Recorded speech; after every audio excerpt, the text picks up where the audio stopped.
Hi, Adam. My name's Neil, and I'm happy to be here with you. I'm happy to be here with you too as well. And today we had like one of our really like our oldest touring friends. The best human alive besides Jesus. Like, he's like number 2 in line for like the best human alive. Did you just say Jesus was alive? He is. Okay.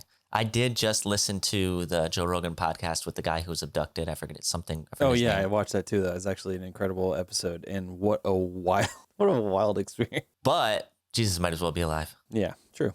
Adam, it's my favorite part of the week, the patrons. It's my favorite part of the week too. We got 2 new patrons today. I think, 2 is better than 0, and I'm just happy we get any every week. So thank you guys for joining us. Neil, I think you can get both of these names this week. Livy and Ben. Ben, you said Ben is not a normal patron situation. Yeah, well, like our patrons at the start here are a lot of people who have never toured and want to get on tour, but we're hoping as this podcast continues, we can start to recruit some of our peers and touring members and other people who've been on the road. And Ben is one of the first people to do that. He joined, gave a donation per episode, and he knows most of this stuff. He's just here to support, and hopefully we can get him on that Discord talking to some people, helping him out. But thank you so much, Ben. Appreciate you.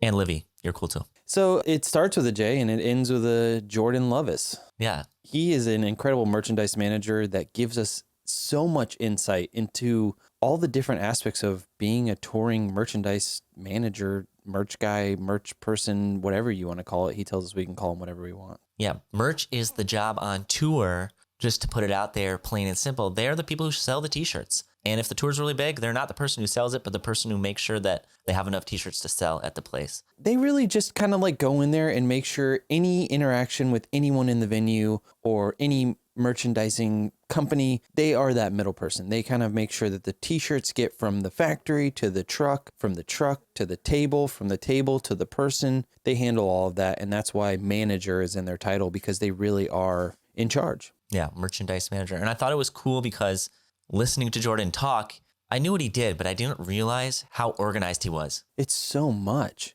And on how on top of it he is. Like, I mean, we have been touring for what, like 15 years and probably 30 years collectively. Yeah, put them all together. He told us things that I never knew. And I'm like, how have I been around merchandise? I have actually done merchandise for a little bit of the time I was on tour, just because when you're in a small band, you kind of do it for yourself. But he gave us insight into so much of this job that you never would see, even if you lived and worked with the person hand in hand every single day. Yeah, and he started in a van with you guys. Yep. And then worked his way up now to, he did all of Travis Scott's Astroworld tour, which broke merch records at every venue it did. And that was him. He has been on the cusp of every big band as they were coming up. So like his first gig was Fall Out Boy, and obviously Fall Out Boy became Fall Out Boy. He worked with My Chemical Romance, Good Charlotte, and A Day to Remember. He's worked with artists like Run the Jewels, Travis Scott. Adam just said, like, that is the biggest selling merchandising tour on earth. Ever in this planet. And he did it. It was all under his control. He kind of gives a bunch of insight into what it means to do this job and how to do it on a very high level, very successful.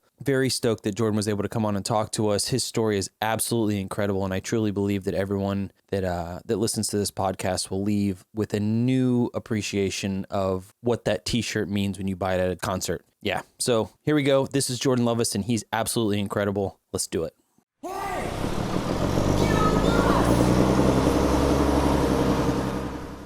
Jordan, thanks for joining us today. No problem. Great to be here. Yeah. We usually just want to start off telling everybody how the hell we know each other. And I feel like you guys go back actually really far. Jordan let me and the band that I play with stay at his house when we tried out for Victory Records. In what year? I don't know, like 2007 or 2008. 6, 7, something like that. It was like whenever Vice was still free and you had copies of it in your bathroom, and Alex would go in there for extended periods of time and Jesus Christ, just look at the Vice magazine. I don't know. And back when Kevin was in a different band that would also stay at my place. That is how we met Kevin, was your house. I've told the story before, but he was like playing Guitar Hero in his underwear at your house for some reason. And we walk in and we're like, hi, who are you? Yeah, I was like, man, you're going to be my friend. I can tell. Here, let me get my clothes off too. This is really weird. I want to join you. Oh man. No, it was, yeah. So you worked at Victory Records, right, Jordan? Yeah, I worked there in pretty much the whole calendar year of 2005. I was already touring took that job for about a year. And then, I was touring with that job and then was doing more touring with bands after that through, present day pre-COVID era. Oh, what a glorious time. I met Jordan through you guys, I think. I never met you like with anybody. Yeah, I met them through you guys. Because when we first met you, Jordan, we thought that your position with our band was unattainable. We're like, he works with huge bands like Fall Out Boy and stuff like that. He owns his own house. He's way too successful to be working with A Day to Remember. Well, yeah, there were times where Jeremy would ask to work for you guys, and it wasn't in the cards, and then eventually it did work out, and it's great. That was when you probably met Adam, I would assume, was when you worked for us. Yeah, what's the first tour you did with A Day to Remember? So the first tour, I definitely just hopped in the van and hung out with you guys a couple times. But the first tour was almost 10 years ago to the date. It was the European tour with Pierce the Veil and Bayside. Oh, that tour was something. That was a fun tour. I didn't know that was your first tour with them. I remember that tour. That was a weird one. I don't know why it was weird, but it was weird. It was my first tour with you guys. It was David's first tour with you guys, and maybe yours, Adam. Sal was tour managing. Not my first one. I just remember from that tour, Sal for David on the radio. It was just like all. Was that David or Sal saying that? Sal. So he's like, Sal for David. Anytime he wanted him to do something physical, Sal would just be like, David, could you come and do this? That's pretty funny. Yeah, I did one other European tour with them prior to that. My first tour with them was a European tour, but it was that Bring Me. Oh, it was Bring Me, yeah, when we played Roundhouse or whatever. Yeah, and it's funny because, Jordan, I thought you were going to say your first tour with them was the Antidote Tour, which is the tour that seems to be every other crew member's first tour with them in Europe. And they're like, oh, Adam, you're on that. And I was like, I didn't do this tour. Everybody thinks that.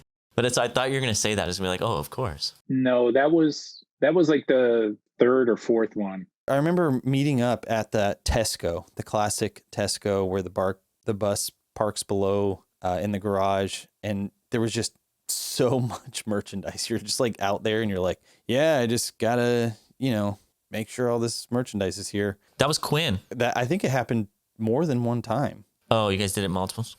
I remember it. Oh, I have a photo of Quinn doing that, so that's why it sticks out in my mind.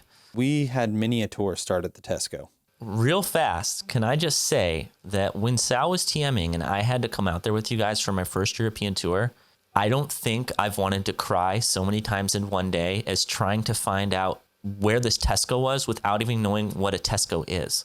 Because I'd never been to Europe and I didn't have a phone and I didn't even know how to exchange money. And Sal gave me the worst directions. And dude, it was crazy. Touring back then was like the Stone Age. Dude, it was so hard. All right, you want to pay $85 a minute to use your phone, or do you just want to like try and figure it out your best? It's like, no, phone's not an option. Yeah. I know we touched on it a little bit, but Jordan, so how did you start touring? Was it through Victory? What did you do? What was your journey? So the journey was probably the most organic, unsuspecting, just, I don't know how it happened, but essentially local scene in Chicago. I was playing in bands, going to shows. It was kind of like everybody knew everybody kind of thing. And a mutual friend with Fall Out Boy kind of introduced me to them. This was local shows, no album out kind of situation. And, it's like, you're a kid, you want to go to the show. Oh, you want to pay $5 or whatever. It's like, oh, I'll grab this box and walk it in. And that way you get into the show. So I'd essentially be helping them, with merchandise and stuff. And it was nothing crazy because, again, it's a local band that, you'd see all the time, multiple times a month. And so I'd help them out. And one day I remember Joe telling me, one of the guitarists, he's like, oh, once you're old enough, we'll take you on tour.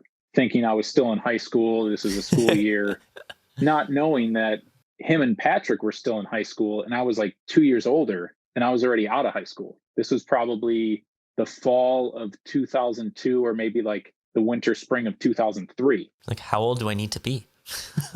Right. Wow, I didn't realize that they were, how old are they? Are they like in their early 30s, mid 30s? So I can't do the math offhand, but in 2002, Joe and Patrick were still in high school and Pete and Hurley weren't. Oh, okay. That makes sense.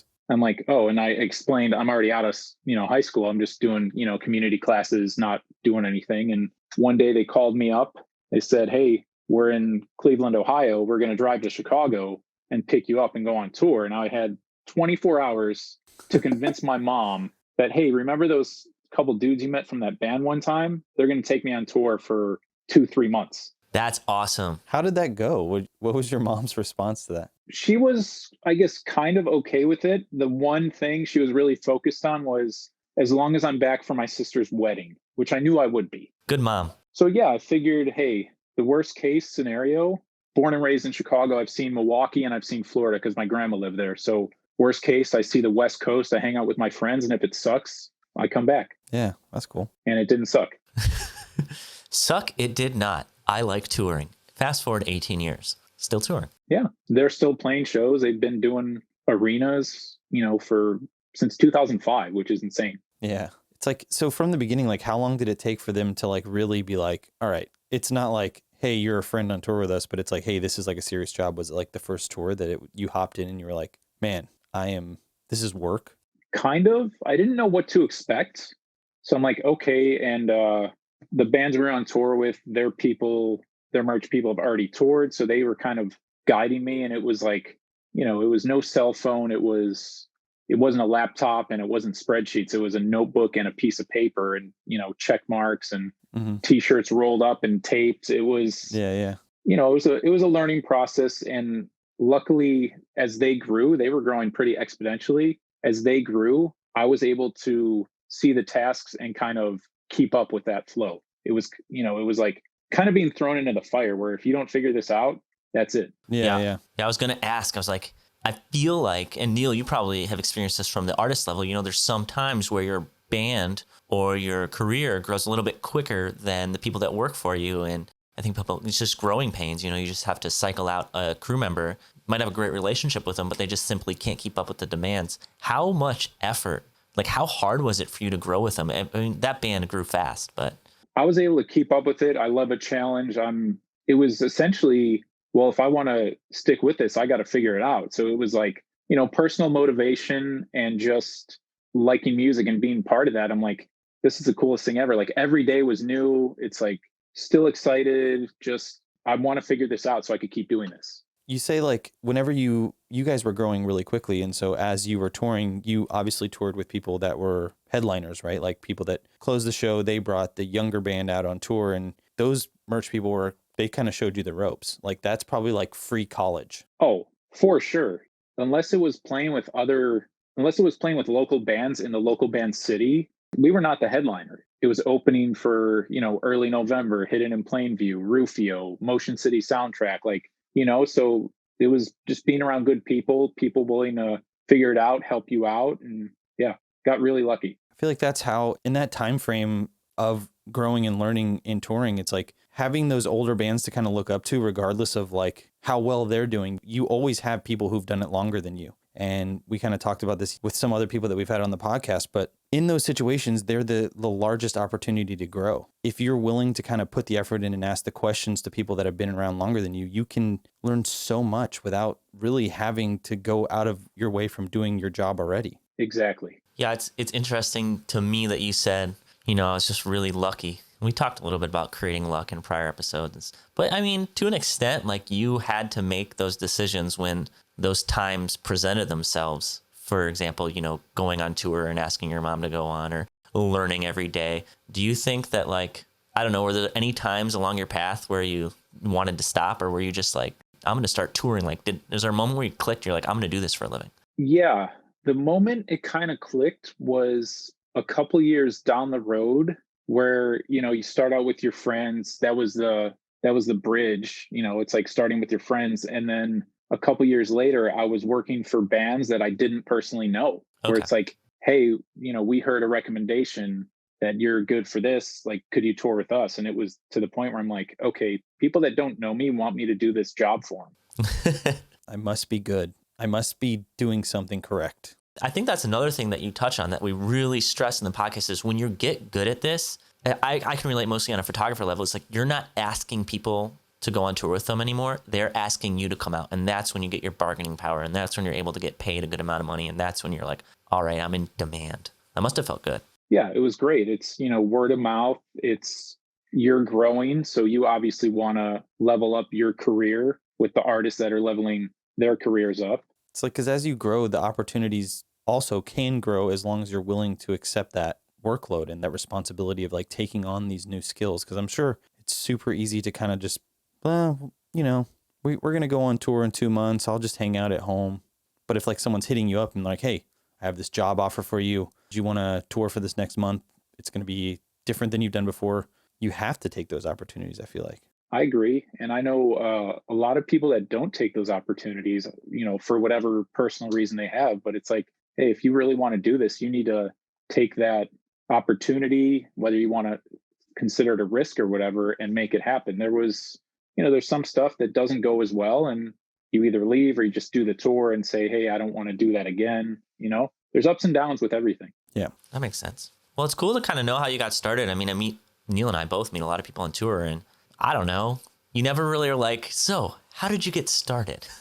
Well, I think that's the coolest part about this is because one of my favorite things about getting to interview friends that have toured with us or we've met through touring is I know that there is no one way to success, and everybody's path into touring or into the music world is so similar, but so different. We all kind of start by going to shows. We all kind of do these different things, but it's like to hear exactly when that moment was or what opportunity you were like, you know what, I can't miss this, or I have to take advantage of this. Like, that's the coolest thing to me. And I kind of think, even though it's not that far, in the present nowadays, but now compared to at least when I started, it seems like it's probably a lot, I don't want to say easier to get on tour now, but you have so many more opportunities. Like back then it was pre-cell phone, kind of early internet days. So now it's like everyone has access to email. People are just, a message away on, social media platforms or emails or whatever. So there's that many more opportunities. It's like back then you had to be at the right place at the right time. Now it's like, I can go find this person's Instagram account.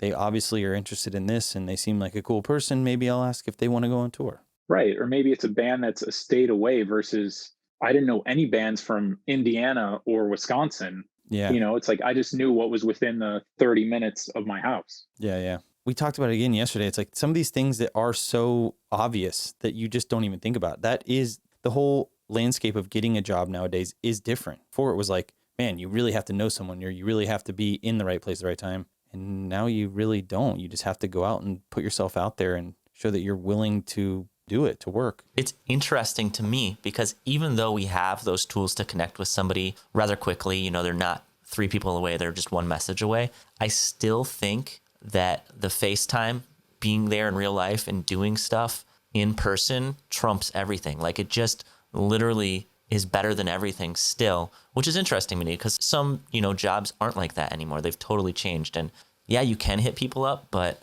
there's nothing like doing your job well in front of somebody else and them seeing that. I feel like that is like the ultimate, I will hire them. Well, yeah. And I don't think that'll ever change either. Yeah. It's like getting that face-to-face human response. It kind of like triggers the thing in your body to like, I can trust this person. I like this. You get those cues that are like, I like this. I like being around this. We've talked about it before. Again, being able to be around someone and being able to hang out with someone and it being nice for everybody is worth so much. And especially in touring, it's like someone could be a little bit or they could be a little bit less qualified for a job and you like them, they're probably going to get the job. Yeah. A weird aspect of tour where it's not necessarily always about the literal job, but like how you do it, the way you do it, the way you interact.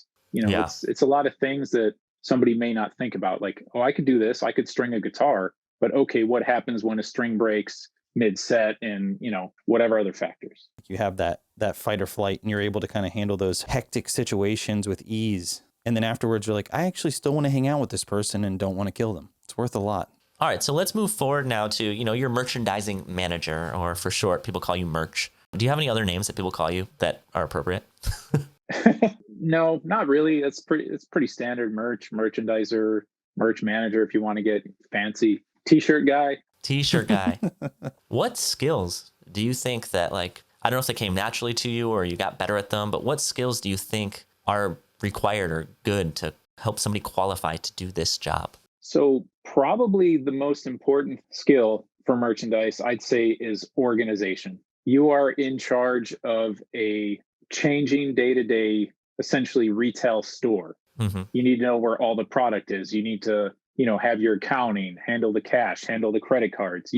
if you're not organized, you're setting yourself up to fail. And as the artist has more items, you're more organized as far as implementing more items and implementing more stock, more space.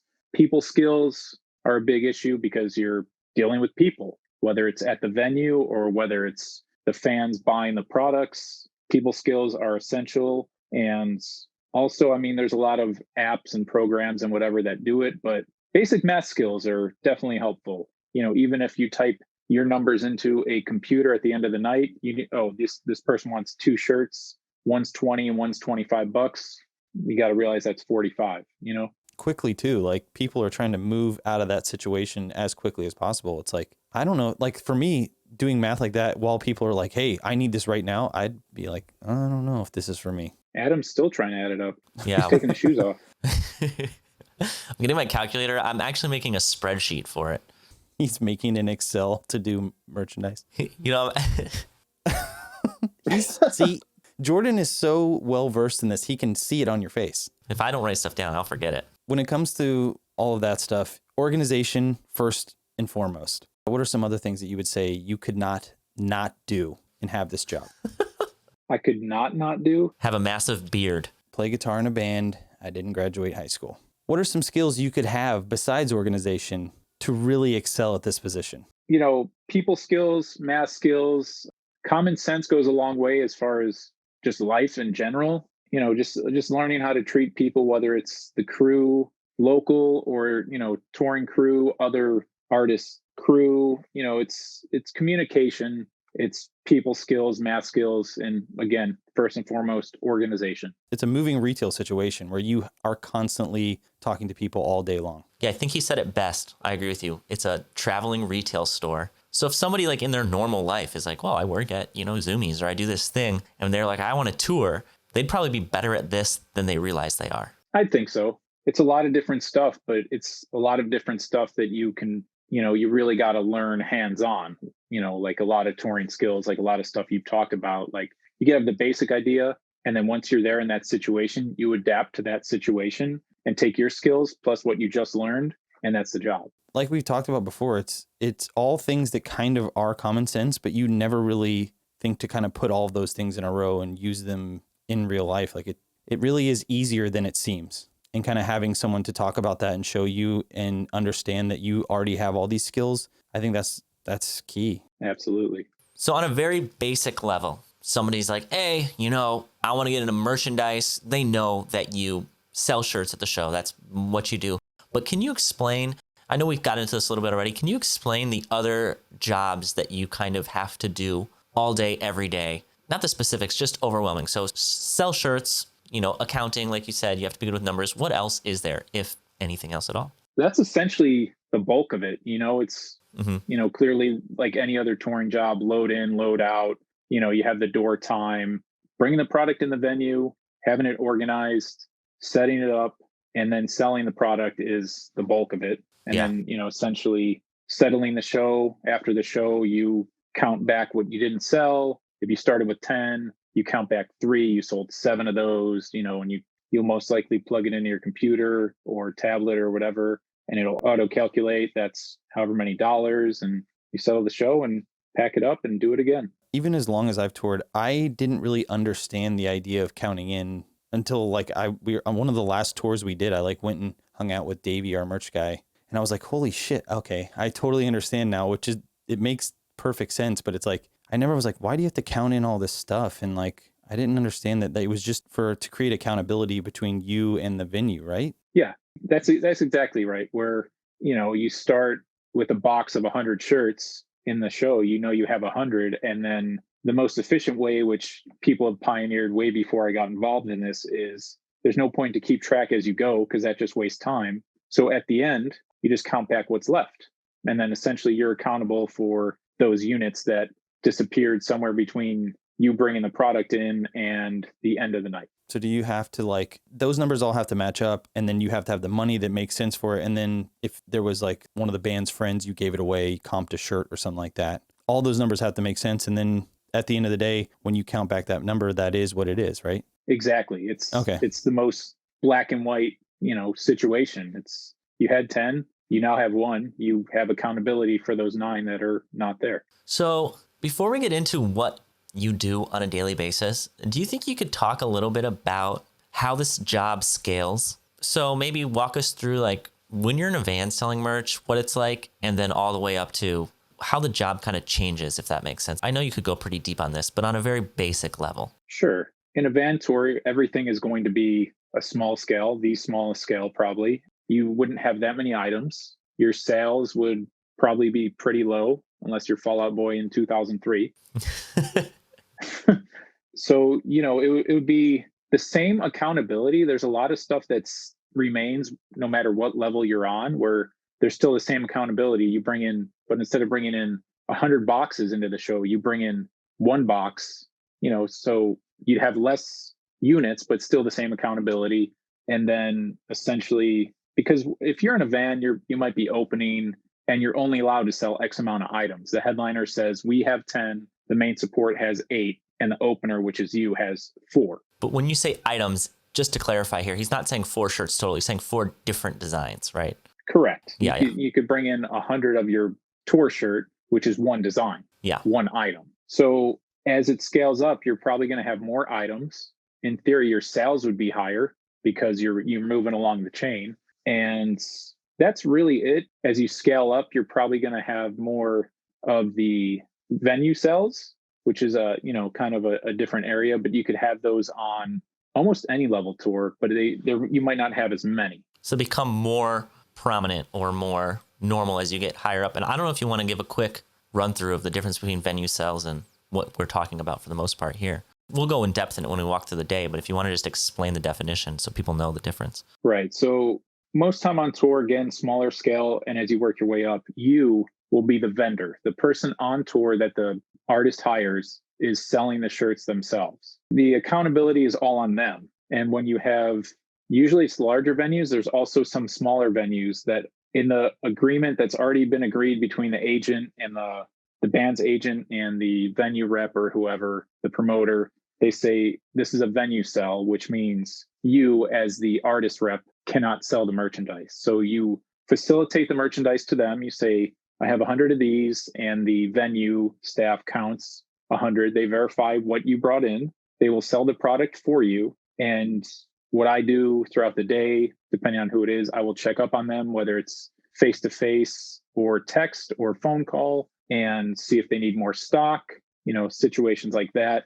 And at the end of the day, after the show, they will count the stuff. You will verify their numbers at this point, and then you settle the show with them. Usually they take a much higher fee than you would if you sold. Those thieves. Yeah, I mean, it's justifying them for their work, even though you're there anyways. Like they have to pay the person selling or whatever it is, whatever cost they're trying to make up or whatever. Is that solely just because they want to make sure the shirts sold are being marked down accurately? What is the reason for doing venue sales, you would say? Some of the smaller ones, I'm not sure why, but the larger ones, like, for example, if I'm with an artist and we're at Madison Square Garden, there's no way me being the one guy can sell merchandise to 25,000 people. Right. Okay. For that, it makes more sense. It could be a union situation at some venues, but bigger shows, it makes sense because, hey, they have the staff. You pay the higher fee because they're staffing it. They have more people to pay, etc. That makes sense. Jordan, you were in charge of merch on, behind you, the Astroworld tour for Travis Scott. How many different vending? I know that tour sold more merch than it was just like an awesome merchandise tour, like such a cool concept. How many merch booths were there? Like how many places in the venue do you sell? So that tour was merchandise wise was single-handedly, no questions asked, the biggest record setting, you name it, it happened. There were places where we had up to, I think, 13 different locations to buy the merchandise. In one venue? In one venue. Yeah, it was... This one's in that guy's house. That's when your title turns to merchandise manager, when there's 13 locations. Right. It was, dozens of venue staff. It was me on tour along with 2 other people. So I was in charge of my own staff plus, dealing with the venue staff. And it was record setting to say the least. You're basically a traveling district manager of a small retail chain. Like you have to deal with 13 locations every day. They did more sales in one night than like most stores do all year. They're like, yes, we did that. One thing I haven't mentioned before, but also that was a tour where we're receiving pallets and pallets. We're receiving half a truck of new inventory every day, let alone the stuff that we're already carrying on the trucks. That was going to be something I was going to ask you. So in an average day, right? Do you take deliveries every single day? Are you taking shipments? Are you directly talking to the people who create the merchandise to bring that in? It depends on the tour. A lot of times you are not talking with the people that handle it. You will be talking with most likely somebody at the merch company. A lot of emails mostly. Hey, I see you're running low on the tour shirt. We're going to send you 3 boxes. They'll show up in Phoenix, on Thursday. And deliveries are probably, they're as needed. So every tour is dependent, but usually almost every tour is you're not receiving new product every day because you're carrying, your back stock, if you will, your product you don't need for the daily show in a trailer or a truck or however you travel. Are you directly responsible for like kind of pushing those numbers to someone, or is there like an interface that other people that, let's say, work for the artist or work for whatever is selling the merchandise, they have access to that information as well? Yeah, usually after every show, I'll send them the show settlement. It's via email, and there's some apps that also do that, or you could just do a spreadsheet depending on the artist, but they'll see those rolling numbers every night. So they'll say, all right, we sent you 200 shirts. You sold 20 at this location, so that they could kind of plan ahead and know, they could forecast what kind of deliveries you will need. So there's someone else that kind of is thinking about those logistics for you. So you're just out there kind of handling what is happening on the road, and then you have other people in certain situations handling those I guess, logistics for merchandise. Yes.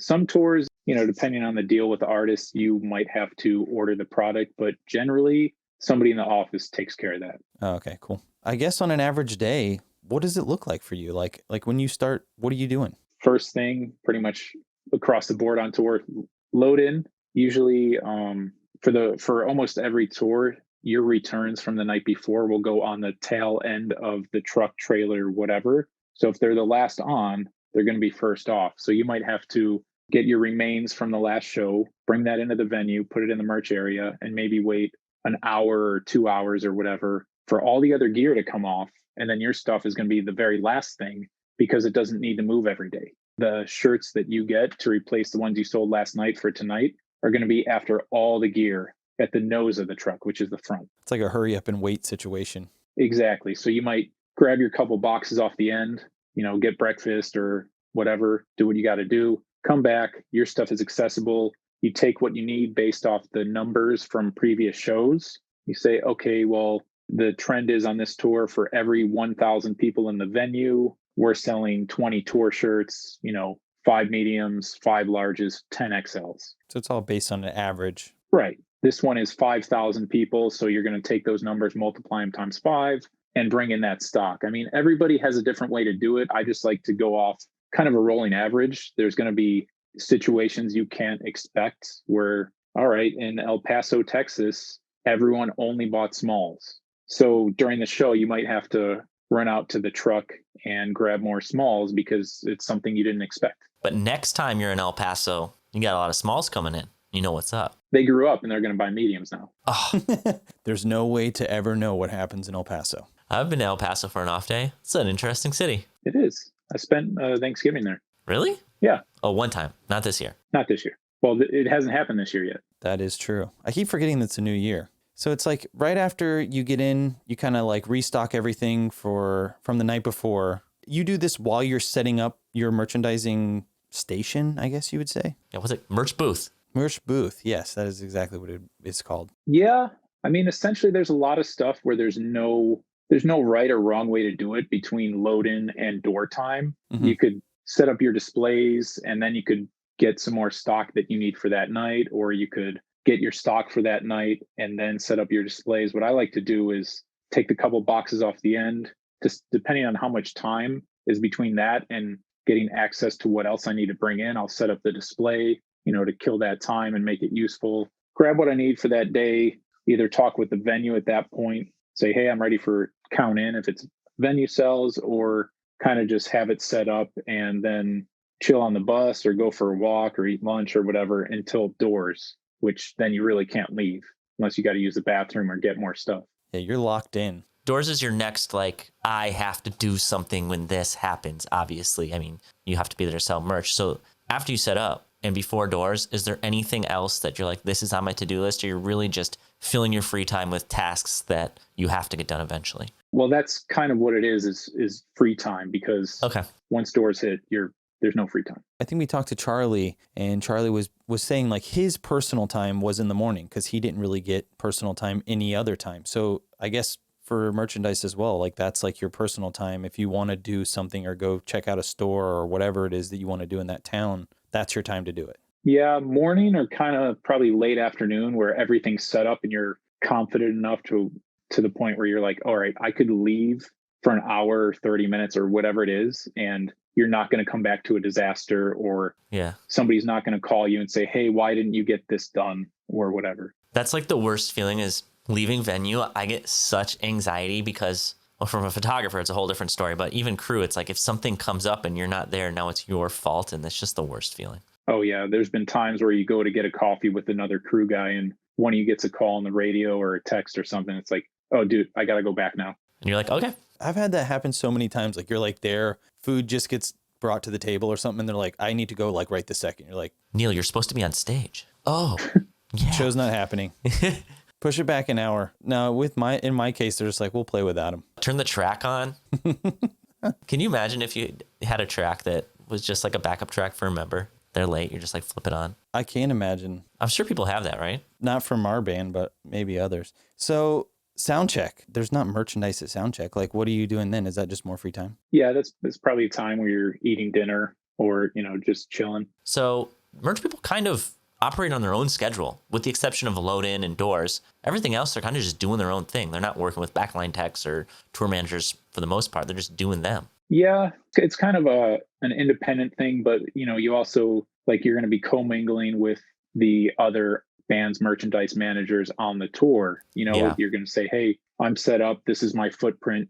You guys have to share the 8 feet of space over here with the other 2 artists, or, you're not necessarily in charge of the other band's people, but, you work alongside them, and depending on your role in the order, if you're the headliner, you obviously have the most say, or your main support, you might have a slight say over the opener. But I was going to ask, like, who delegates those types of situation? Like, so the headliner's merchandise manager kind of, hey, we're going to set up here and you guys can figure the rest out? Or is it like, hey, we're going to set up here and you sit up there and you sit up there? Yeah. So the headliner works with the venue and kind of knows the space needed. Hey, all 5 bands can't fit in this 6 foot by 2 foot blueprint. Do you have something else that would work for the first 2 openers? Because you never really want to, it's kind of like leaves a bad taste in somebody's mouth if you have any band that's separate from the others, because then it's like, how are they going to find your stuff, especially if they're the opener? Because it's like, well, nobody's heard of them and they see everyone else's. They're not going to buy their CD because they don't know it exists. Yeah, that makes sense. See that. Sorry, go Ian. No, I was just going to say, I could see that would be kind of really tough in that situation. Does that happen a lot, or is that like something that you genuinely try to avoid? Like that's a general thing that people avoid? Yeah, people do avoid it. Venues are more accommodating these days. Well, pre-COVID, as far as giving people enough space for merchandise, because they know it's a big industry, and they want to see their cut, and they want to keep bands happy. I think for the most part, which involves the crew, the merchandisers, everybody. They want to keep fans happy. They want, hey, I went to this venue and I was able to get a good view of the show. I was able to comfortably purchase some merchandise if I wanted to, stuff like that. Rad. So you get it all set up, doors open, kids start coming in. Unlike everybody else, your job starts, well, not starts, but your true job, I guess you would say, starts right then. Like once doors are open, I mean, was that your busiest time, or can you walk us through? Like, I guess that's all going to kind of go together, vending merch, if you want to talk us through how that works. This is again when organization is key, where you have your products organized the way that works best for you. Usually the shirts are flipped over boxes. Boxes are essentially open with the flaps tucked in the middle. Mm-hmm. So you have 4 sides and the space in the middle where you could essentially drape 4 different shirts over the sides and also have stuff in the middle, whether it's additional sizes or smaller items. So whatever works best for you. Normally, like when something's on display, I'll have this tie-dye shirt. I will have the product right below the display. So if somebody points to my left, hey, I want the shirt over there, I'll know that the shirt is actually over there. Yeah. There's no point for the display to be over there and somebody points that way and you need to go the other way. It's just, if it works for you, cool. But setting up for success intuitively. Yeah. So you're vending, you got to be quick on your feet. You got to know your product. You got to know the fans. Again, like if mediums are the best seller, you want to have those the quickest available. Stuff like that where you learn. And again, that varies per artist. I like all these little tips and tricks you're passing off that are probably just second nature to you at this point, but come from, like you said, 18 years on the road now. It's like, hey, this is how you lay them on your boxes. This is how you make it make the most sense. Those are things that people have to learn on the road, and just having these little pointers ahead of time are such a big help. Helps you struggle through the real things, not the things you can learn just by doing it right once. Yeah. When somebody first told me these things, I remember this dude, PJ, that was with Early November. I'm just like, he's like, dude, you can't roll the shirts. You should do this. And it's like, he probably saw the light bulb go off in my head where I'm like, this is amazing. Why, it's like, nobody told me until they told me. And once they do, you're just like, this makes sense. Why'd you roll them? That's the situation I came into. And that was just like, you saw one band do it and you're like, oh, we got to roll them and like write large on it. I'm sure Neil can relate on a band level. I'm sure they did a lot of stuff as a band that they were like, oh, we saw another band do it, so why wouldn't we? And then they got bigger. They're like, what the fuck? I remember when we first made merchandise, we just needed an easy way that we thought we could store more in a way that was easy to grab and says, oh, this says large without having to look for a tag. We weren't going to go into a venue and like set up a thing. We just had a box that had merchandise in it and you would just give it to them out of that. It wasn't more than that. Thank God we had someone who was much better at it than we were that kind of helped us. They took over and helped us. I mean, I don't know. Merch guys to me are the only person I can talk to that has contact with the band at a venue that can say, hey, I'm here to do the photo shoot after the show. And that's how I photographed Neil's band. So I went to their merch guy. Oh, it's the direct connection between the fans and the band. Like you can't just go talk to the guitar tech because he's on stage. Fun, yeah, for a photographer, for me, who was like yearning to get anybody who knew the band. Jordan, you know Flip, right? Oh, yeah. Okay, so Flip is actually the first touring person who ever gave me the time of day when he was out with 30 Seconds to Mars in like 2005 in Milwaukee, Wisconsin at the rave. I went up to him at the merch booth and was like, I really want to tour. Like, I want to do this. I was like, can I send you photos after the show and can I talk to you and stuff? And he was like, sure. And he let me talk to him. And I was like, this merch guy is awesome. And I took like his engagement photos. Like it's, like I've known him for forever now. It's a direct connection. Well, that's the other thing too. I was going to ask you, like you represent the artist too. Like how you are is directly reflective of who you work for. Like, so if you're out there and you're a dick, people are gonna be like, oh, that band's kind of a dick. That's important, right? Like being nice to the customers or having like a good attitude when it comes to working and taking care of yourself mentally before the show, before the doors open. So when you go out there, you're like personable and friendly. Yeah, exactly. And that's something that I wouldn't have even talked about because I don't, that's a natural kind of thing where you represent who you're working for because again, like you guys said, you're the direct line of contact. The guitar tech, whoever else could be, a loose cannon, but if nobody sees that, then they usually are. They don't know. Well, yeah, I didn't say that because they're not. Come on. I wanted a believable example. Johnny. No, we don't have time for that.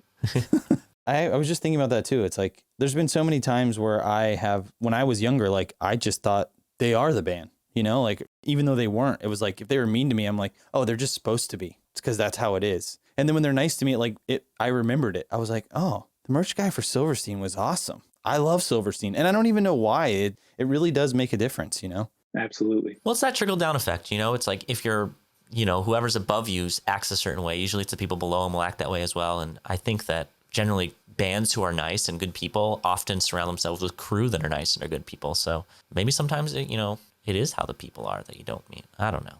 I'm not saying if you meet an asshole merch guy that the band sucks all the time. No. I love asshole merch guys. It's like going to Dick's Last Resort, like the restaurant. They're like, here's your shirt and get the fuck out of here, idiot. I'm like, sick. That was awesome. Slayer's badass. When you were selling, not venue sales, not multiple merch booths, like when you were just selling merch, obviously band goes unnamed because it doesn't matter, but what's the most quantity of shirts you've sold in one night? Do you have that number in your head? I don't have that exact number. Ballpark. But Travis Scott sold. Yeah. Skate and Surf 2004. I feel like we pretty much emptied a trailer, like a legit, Oh my God. van and band trailer full of merch where it was, That was Fall Out Boy? yeah, it might have not necessarily been the most, but I guess it was like the most unexpected. That's for sure. Where I had one of my friends at the time, Just helping you. he was helping me. We were essentially, by the time we ran a box up like 10 flights of stairs, because that was like an old, I don't even know what the building was, but We played there one time, and it was, I would not want to run merch up that building. This isn't the Chance or anything. I don't know where Skate and Surf was. Ashbury Park. Yeah, A Stone Pony? near there for sure. So by the time him or I ran a box up and the other one was selling, it would be gone. It was crazy. Like, so that was like the craziest, because at that time, for what you were used to, that show just kind of broke everything. Like, your mind's like, wait, what? We just sold that box of merch. I just brought that up here. Yeah, it's a trailer full of merch that was supposed to be for a whole tour is gone at one festival. It's like Oh my God. insane. Grand Arcade, Paramount Theater, the Boardwalk, or Convention Hall. Pick one. Are those the venues that it was hosted at? Yeah, 2004. Convention Hall, Grand Arcade, Paramount Theater, the Boardwalk. Which one sucked? You had to walk up the stairs. I think it was a convention hall. There we go. It's kind of funny how relative those things are. Like, you're saying, like, you did merchandise for one of the biggest selling tours almost of all time with Travis Scott, but that's the one in your mind that really made a difference. It was all based on what you had done up until that point. You went into Travis Scott being like, this dude's the biggest artist in the world. Whereas, like, when you were on tour with Fall Out Boy and Surf and Skate, they're like coming up and they're still killing it, but it was probably mind bending. Right. When something, whether big or small, is consistent, you don't realize the size of it. When there's an inconsistent, whether it's high or low, you're like, holy shit, that was crazy. Yeah, the magnitude of it becomes much more, extreme when it's like, whoa. What did you do to recover from that crazy amount of merchandise? Like, was it at the end of a tour, or did you just have to like go to the next show? And We went home.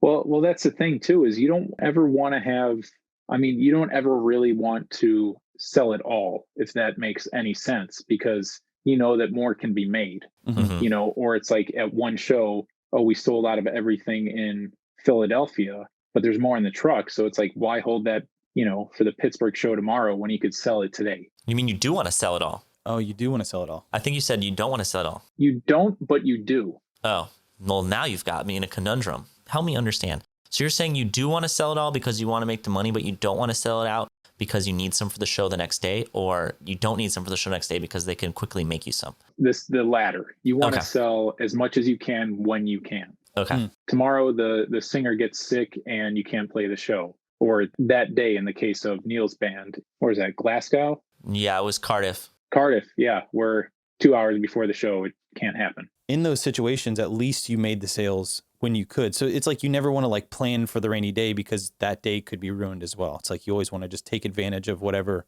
That makes sense. And a lot of times, like in a lot of other situations, especially jobs and touring, you would save for a rainy day. Like you don't want to use all your packs of strings because tomorrow you might need strings. It's like, I guess this is one of those situations where you're like, you have to get it when you can, because you don't know if tomorrow it's outside and the place where you're going to sell merchandise, it's raining. It's like, we're not going to set up outside and sell merchandise. That's the exact, that could sum it up in one sentence, like you said. Get it when you can. You sling merch. That's the term. Slinging merch. Slinging merch. Merch has been slung. When you sell merch in Georgia, you slang it. So you sell merch all show. This is great. The end of the night, band finishes playing. Even when the show is over, you keep selling merch, right? That's pretty normal. Yes, the busiest times are going to be before the show, as in, like when doors open through the first band starting, or even after that, and then after the show, because there's a lot of people that don't want to hold on to their stuff during the show. So after could be, depending on the band, the busiest time. Now you're done selling merch. What do you have to do at the end of the night? I know you have to load out.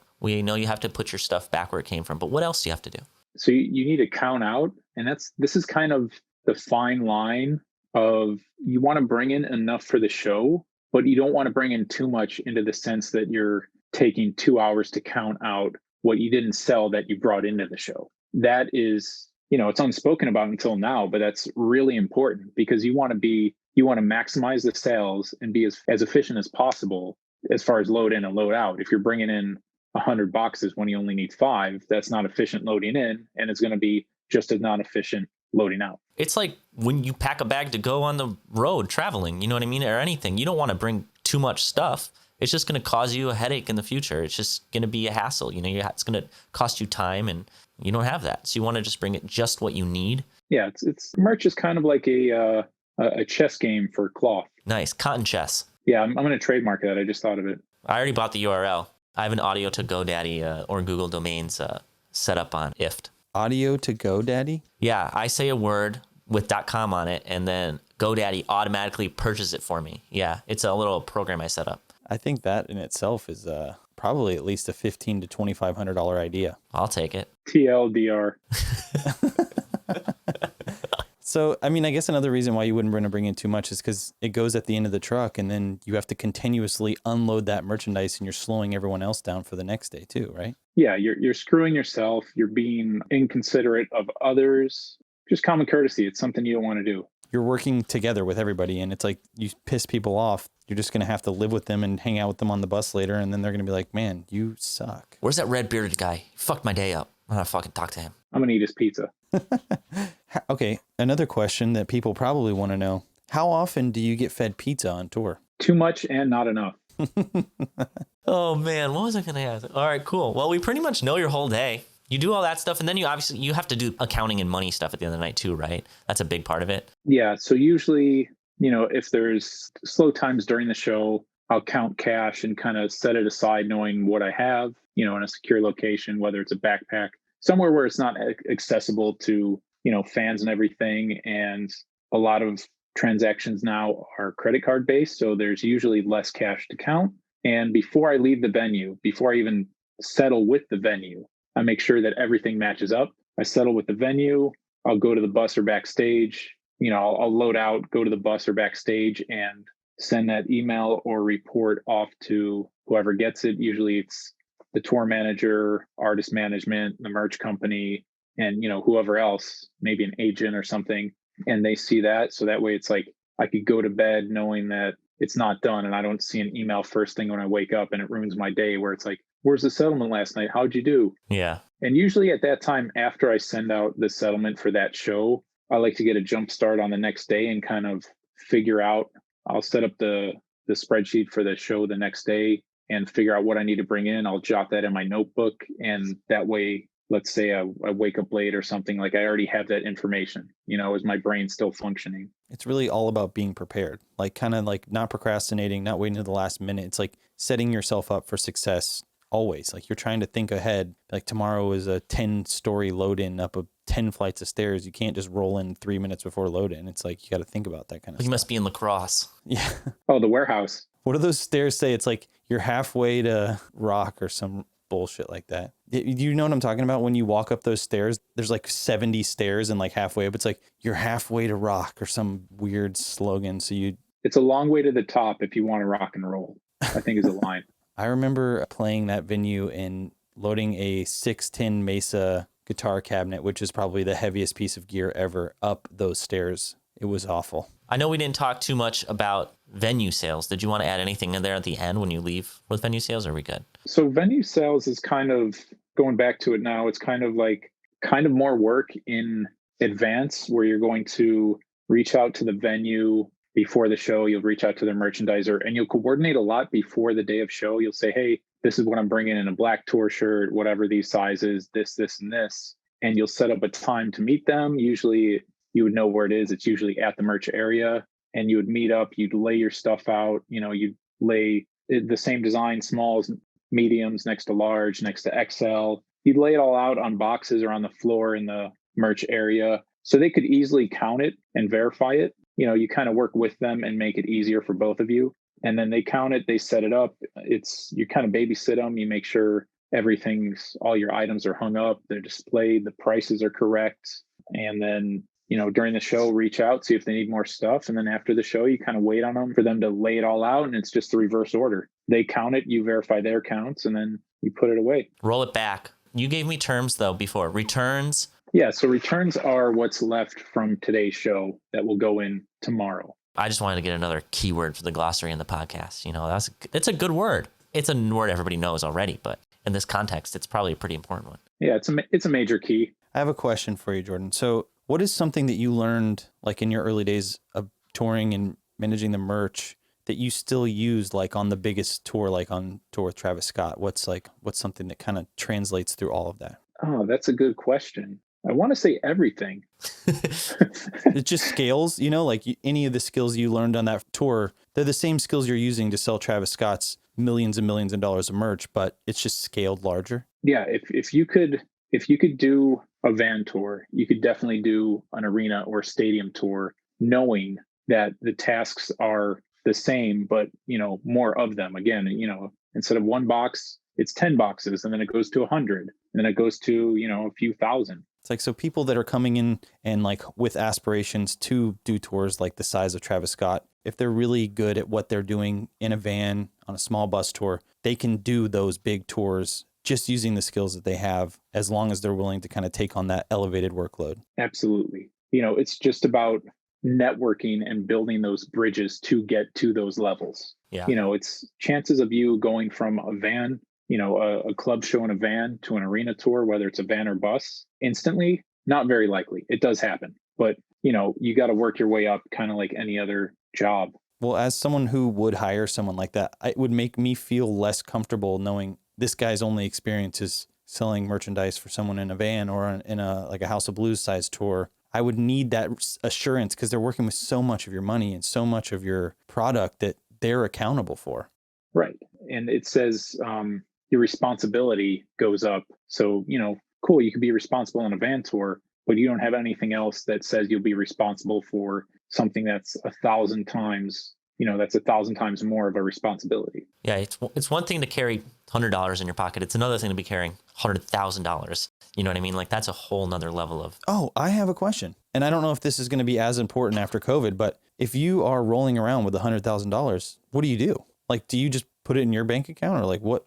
Where do you go after the venue? Because I just want to come meet up with you real fast. No, I'm being serious. It's like thinking about it, like, what do you do? Like, I don't know if you like, what do you deposit money weekly or how does that work? A lot of artists are different as far as when it comes to, merchandise cash, what they do with it. There's a few situations. One of them is going to be that you settle it with the tour manager, where it's like, hey, got your email. It says we should have $5,000 in cash. You go on the bus or in his office, whatever, her office, you count out the cash with them. Usually you would want to get a receipt just in case, let's say the dude goes crazy and whatever else. You want to have a track record, just get a little receipt book. You say today's date, I gave Neil $5,000 and then Neil signs it and I have the receipt. I give you a copy knowing where that went.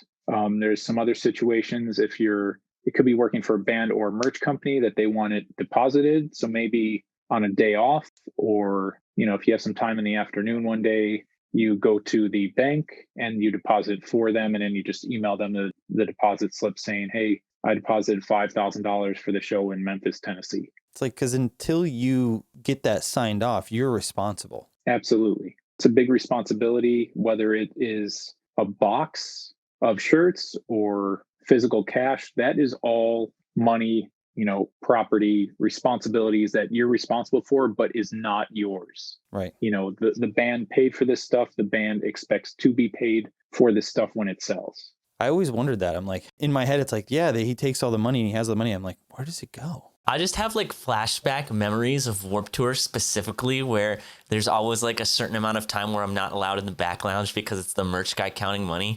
Or depending on the artist I'm with, I am allowed and they're just like counting it. And I'm just like, there's a lot of money right there.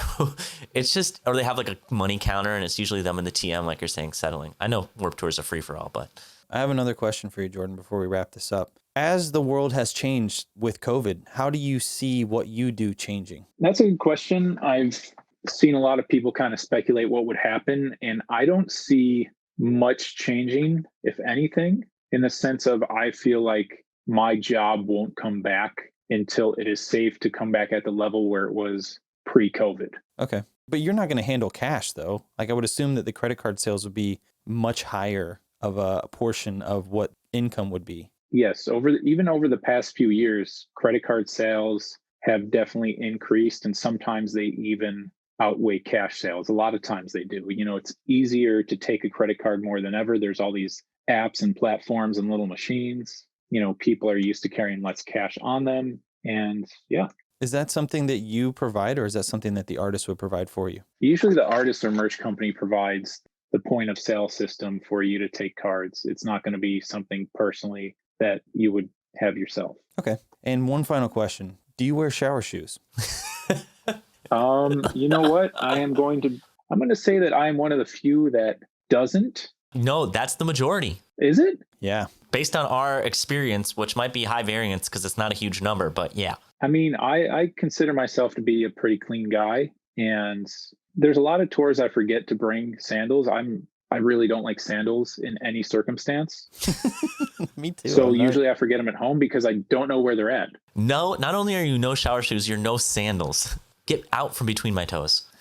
I can't wear thongs. You know what I mean? Not on your feet. Yeah. Well, of course. Other places. Yeah. So yeah. Yeah. I mean, thank you so much for your time. That's pretty much all we had for you. I actually learned even more. I know there's still more. So for me, it's like we've toured for what, like 15, 16, 17 years. And I've never fully understood all of the responsibilities, all of the, I guess it really is just responsibility that you take on being the merchandise person. Everyone that we've had the pleasure of working with has made it look kind of easy. And I just assumed that you guys were all just badasses, which is the truth because there's so much to it. It's like it's a job that like, I think most people start off, they're like, hey, here's our friend. We really like having him on tour with us. And then when you get to that level of it being a job, it's such a huge responsibility. It is. And I mean, if you're the right person for the job, it's second nature. Like even stuff that you guys pointed out that I didn't realize is like a bigger deal is just, it's second nature because that's what you do. You don't realize it would take longer for you to teach somebody how to do it than you to do it because it's like, you know how to play a chord. Right. That makes complete sense. Like teaching someone who's good at music how to play music rather than they just know how to play it. Literally what you just said is the reason I love teaching, because in order to teach, you have to go back to relearning all the things you forgot you had to learn. And it gives you like more of a respect for people that do it and you get so much better. So I don't know. That's why I love this podcast. We get to learn a lot of stuff. Yeah. I guess probably if it wasn't for Fall Out Boy, I was on a path to become a teacher. You're good at it. Yeah, you are. Well, thank you, but it's not going to happen. I watched your videos you sent to David. You are a really good teacher. You're teaching the youth. Did you watch them? I did. I watched a couple of them. Cool. Well, thank you so much. I don't know. I don't have anything to say in conclusion other than this was awesome. And I fully expect to be able to come to the next Travis Scott tour and ride all the carnival rides for free. I might know somebody that can make that happen. I hope somebody took away some good things that they could learn and hopefully be on the road and use in real life. Yeah, we're going to get people on the road as your interns. You just wait. Thank you, Jordan. That was awesome. All right. So, Jordan, say it in your words. Take us away, Kevin Scaff. Well, Kevin, you know what to do. Play those chords, baby.